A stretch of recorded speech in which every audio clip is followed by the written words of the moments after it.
Presenting the magical story of Cinderella. Once upon a time, long before you or I were born, lived a beautiful girl named Cinderella. And Cinderella lived with her stepsisters who, as you can see, loved to dress in fancy clothes, while Cinderella had to wear rags, which meant that when there was work to be done, those stepsisters couldn't help. Cinderella had to do it all herself. Well, one day, as Cinderella was busy with her work, and her stepsisters were busy admiring each other's clothes, there was a sound at the door of the house where they lived. It was sort of a knocking sound. It was an invitation. The prince was having a ball, and they were all invited. Well, they were very excited about this, but when the time came to go to the ball, the stepsisters said, "Oh, Cinderella, you can't go. You're in rags." And they took the invitation, went out the door, and left Cinderella there all by herself. Now, Cinderella was sad, so sad that she began to cry, when suddenly there was a puff of smoke. And when the smoke cleared, it was her fairy godmother, who said, "Don't cry, Cinderella, I'm here to help you. Wait right here." Now, the fairy godmother hurried away. It looked like she was heading in the direction of the garden. And when she came back, she had something with her. It was a pumpkin. And the fairy godmother took that pumpkin, waved her magic wand, and it became a carriage. Now, Cinderella was very surprised, but the fairy godmother said, "Oh, I'm not done. Wait here, Cinderella." And she hurried off again. This time, it looked like she was heading in the direction of the stables. And when she came back, she had something with her. 4 little white mice. And the fairy godmother took those mice, waved her magic wand, and they became 4 fine horses. Once again, the fairy godmother hurried away. This time it looked like she was headed in the direction of the woods around Cinderella's house. And when she came back, she had something with her. 2 fat rats. And she took those rats, waved her magic wand, and they became 2 handsome coachmen. Now the fairy godmother said, "Cinderella, come closer." Cinderella did. Very important. All of this magic wears off at midnight, so you must keep a careful watch of the time. Cinderella said she would, and with that, she was dressed in a beautiful ball gown, and the fairy godmother disappeared as quickly as she'd come. Well, Cinderella began to make her journey to the palace, and right away when she arrived,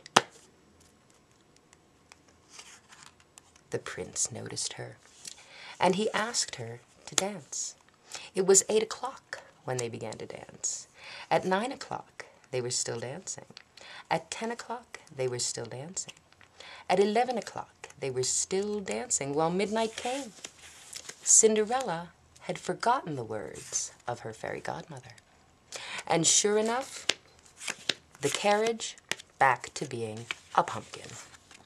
The 4 fine horses, nothing but 4 little white mice. And the handsome coachman, 2 fat rats that went scurrying off into the woods. Suddenly, Cinderella realized what was happening, and she hurried away from the prince as quickly as she could, moving so fast she dropped something just moments before turning back to wearing rags. The prince looked to see what she had dropped. It was a tiny slipper made of glass. And the prince was glad because he knew that since it was made of glass, it could only fit 1 person.